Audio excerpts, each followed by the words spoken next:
Bonjour à toutes et à tous, on se retrouve pour une nouvelle vidéo sur notre série structure de données et algorithmes, et aujourd'hui on va parler de Linear and Binary Search.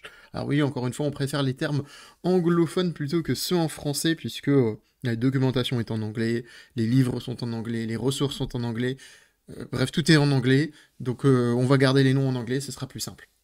Du coup, c'est déjà quelque chose qu'on a rapidement abordé dans la vidéo sur la Big O Notation, dont on va reparler un petit peu aujourd'hui, parce que c'est un lien.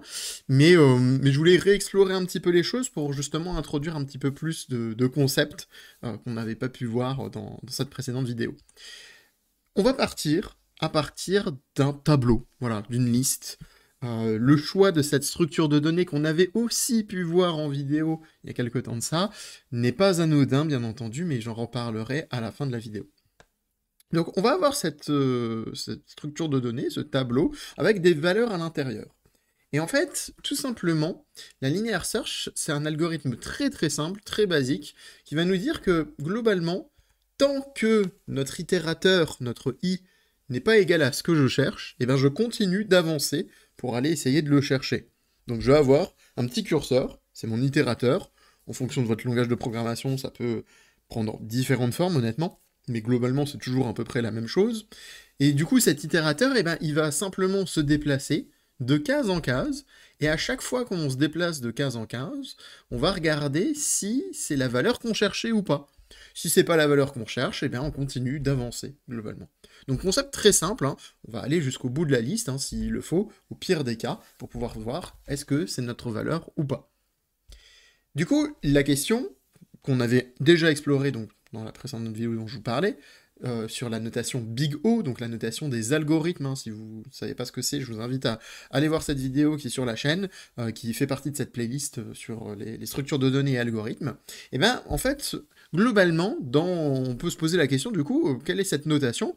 Si on prend un tout petit exemple, un extrait, si vous voulez, de notre tableau, si on n'avait que 3 cases, et que justement, j'allais chercher, on va dire, le pire des scénarios, la case avec la valeur 5. Globalement, je vais devoir aller chercher, une fois tester à 1, tester à 4, et ensuite tester à 5, et me dire, ah oui, c'est la bonne valeur. Donc dans mon pire scénario, c'est 3. 3 coups, 3 comparaisons. Si j'avais un tableau avec 6 éléments dedans, et bien du coup, en allant chercher la valeur la plus loin, la valeur 10, j'aurais fait 6 comparaisons. Si j'augmente encore une fois ce tableau à 100, ce sera 100, et ainsi de suite, et ainsi de suite. Donc en gros, globalement, la notation Bigot, elle va suivre une courbe linéaire de progression. Et comment on note ça en notation Bigot? Tout simplement, en fait, dans le pire des cas, on note ça O de n. Puisque, en fait, n représente le nombre d'éléments qu'on a à l'intérieur de ce tableau. Bien entendu, si je vous parle de worst case scénario, ça veut dire qu'aussi on a un best case scénario qui est O de 1. C'est si en fait, la toute première case que je vais regarder, c'est justement la valeur que je cherche. Et aussi, quelque chose qu'on avait pu expliquer dans les notations Bigot, on a aussi un average case, mais l'average case, en fait, dans la linear search, donc dans la recherche linéaire, tout simplement on la note O de n parce que on ne sait jamais exactement faire une moyenne dessus, alors on pourrait, hein, mais globalement, normalement, on dit O de n pour l'average case. Donc ok, donc on voit que bon c'est sympa, mais en fait on peut se poser une question. Si mon tableau avait des valeurs qui étaient triées dans l'ordre croissant, alors ça fonctionne aussi avec l'ordre décroissant, hein, mais nous, pour que ce soit un peu plus simple, on va parler de l'ordre croissant. Même si c'est pas bien plus compliqué hein, dans l'autre cas, mais c'est juste que c'est une première approche un peu plus sympa. Parce que si je cherche un peu dans un tableau qui a déjà un peu d'ordre, donc qui est déjà trié, est-ce qu'il n'existerait pas une manière plus efficace de faire mes recherches? Bien entendu, la réponse est oui. Et c'est justement avec la binary search, la recherche séquentielle. Alors, comment ça fonctionne? Première chose que je vais faire, c'est que je vais bien déterminer le début de ma liste. Deuxième chose que je vais faire, c'est que je vais avoir aussi la fin de ma liste. Donc que ce soit un pointeur, que ce soit un index, etc. Peu importe quelle forme ça peut prendre en fonction de votre situation. Mais globalement, j'ai besoin d'avoir le début et la fin. Les index au moins des tableaux, idéalement, du début et de la fin. Ensuite, je vais calculer ce qu'on va appeler le pivot. Le pivot, c'est assez simple, c'est la valeur au milieu. Donc là, par exemple, dans notre exemple, le pivot, ça va être là où il y a la case numéro 5, enfin, où il y a la valeur, pardon, 5. Du coup, première chose que je vais faire maintenant, c'est de me dire, ok, est-ce que la valeur que je recherche, elle est égale à la valeur du pivot actuel? Là, dans notre cas, ça va être non. Ça ne va pas être le cas, c'est pas la valeur 5 que je cherche. Ok, du coup, qu'est-ce que je fais? Eh bien, comme je sais que c'est pas la valeur 5, je vais me poser une deuxième question. Est-ce que la valeur que je cherche, elle est supérieure ou inférieure à 5? Là, on va partir dans un cas où elle est supérieure, la valeur que je cherche. Et du coup, je vais me dire, ok, bon, bah, si la valeur, elle est supérieure à 5, ça veut dire que 1, 2, 3 et 4, et même 5, hein, du coup, puisque je sais que c'est pas la bonne valeur, eh bien, je peux les éliminer. J'ai plus besoin de les regarder. J'ai pas besoin de les observer. C'est pas des valeurs. Je sais que ça ne peut pas être ce cas-là, puisque c'est forcément supérieur à 5. Donc, du coup, je vais déplacer mon début à la case d'après le 5, à la case numéro. Enfin, la case où il y a la valeur, pardon, plutôt 6, parce que c'est pas tout à fait la case 6, puisqu'on commence à 0 normalement dans un tableau. Mais peu importe, vous comprenez l'idée, je pense. Du coup, je dépasse ici le début, puisque je sais que de toute façon, ça ne peut pas être les autres. Donc j'ai déjà éliminé un peu plus de la moitié de cette liste. Du coup, maintenant, l'autre chose que je vais faire, c'est que je vais de nouveau bouger, enfin créer, calculer ce pivot, qui est en fait tout simplement le début plus la fin divisé par 2.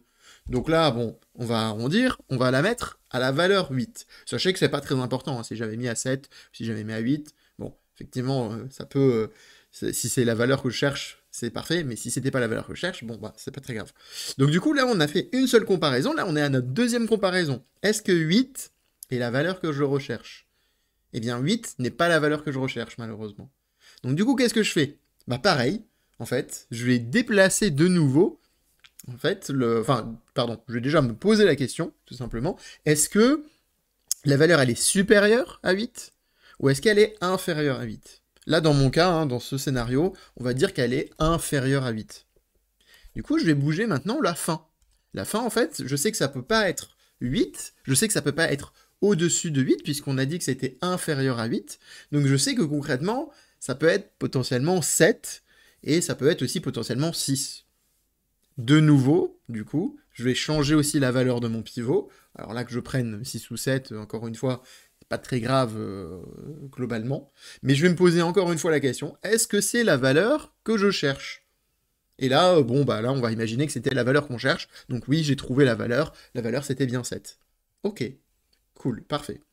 Donc on voit que ici, avec cette méthode-là, cet algorithme-là, qui est un tout petit peu plus compliqué, on va dire, dans l'idée, hein, mais on voit que c'est assez simple par rapport, quand même, de manière générale, mais c'est juste un petit peu plus compliqué, un petit peu plus recherché que la recherche linéaire. Eh bien, en fait, on voit quelque chose, on voit qu'on a trouvé en 7 coups, si on avait fait une recherche linéaire, hein, parce que j'aurais fait 1, 2, 3, 4, 5, 6, 7, et là j'aurais dit, ah oui, c'est bien la valeur que je cherche, alors que là, j'ai fait que 3 coups, donc les coups, hein, ce que j'appelle des coups, c'est des comparaisons. Là, j'ai fait que 3 comparaisons. J'ai regardé d'abord le 5, ensuite j'ai regardé le 8, et ensuite j'ai regardé le 7. Et j'ai trouvé que c'était bien le 7. Donc, maintenant, on va se poser la question, qu'est-ce que c'est que la notation Big O? Parce qu'on sait que la notation Big O, en fait, dans notre cas de la recherche linéaire, c'est O de n. Mais comment ça marche dans le cas de la binary search? Bah, en fait, dans le cas de la binary search, c'est un petit peu particulier. En fait, c'est quelque chose qu'on a vu d'ailleurs dans une autre vidéo il y a quelques temps. Ça va être, dans le meilleur des cas, comme pour la linear search, O de 1. C'est la première case que je regarde, donc si j'avais regardé au milieu et que je vois que c'était ma valeur, bah, je trouvais instantanément, donc c'est génial. Mais bon, c'est le meilleur scénario. Nous, on aime bien parler du pire scénario souvent. Et du coup, le pire scénario, comme avec la linear search, bah, c'est la même chose que l'average scénario, la moyenne, et c'est O de log de n. Et c'est justement cette notion, hein, enfin, log de n, qu'on avait pu voir dans une vidéo précédente, qui était aussi dans cette playlist, des maths dans mes algorithmes. Et on voit que, enfin, ça y est, hein, on a pu relier un petit peu tous les concepts, en fait, tout ce que je vous ai parlé, toutes ces vidéos, en fait, commencent à se mettre un peu en ordre et à être liées, hein, voilà. J'adore cette image parce qu'elle vraiment, elle va bien avec tout ce contenu que j'ai fait en vidéo. Et donc du coup, log de n, un peu pour vous donner une idée, pour vous dire, mais est-ce que c'est bien? Bon, bah on a bien vu que oui, effectivement, sur 3, on a fait 3 coups au lieu de 7, bon, on peut se dire, comme ça, on a une petite intuition, en se disant, ok, c'est pas trop mal. Mais pour vous donner une idée quand même, hein, log de 2 de 100, hein, parce qu'à chaque fois, oui, je vous invite à regarder de nouveau la vidéo sur les maths dans les algorithmes, on avait précisé un petit peu qu'il y avait une petite chose à faire sur log. Mais globalement, pour 100 éléments, ça va faire 6,64. Donc en gros, on va faire 7 comparaisons pour trouver la bonne valeur dans une liste de 100 éléments. Dans une liste de 1000 éléments, on voit que ça progresse un tout petit peu, mais pas tellement que ça. Ça veut dire qu'il faut à peu près une dizaine de coups. Et dans une liste de 10 milliards d'objets, bon, il faut avoir une liste de 10 milliards d'objets comme ça là, sous la main, eh bien, il faut simplement 33 coups pour trouver la bonne valeur. Et donc ça vous donne quand même une idée que log de n, c'est vraiment pas mal. Alors c'est sûr, c'est pas aussi bien que O de 1, que instantanément connaître la réponse. Mais dans l'idée, c'est déjà pas mal, et c'est un algorithme qui est assez sympa.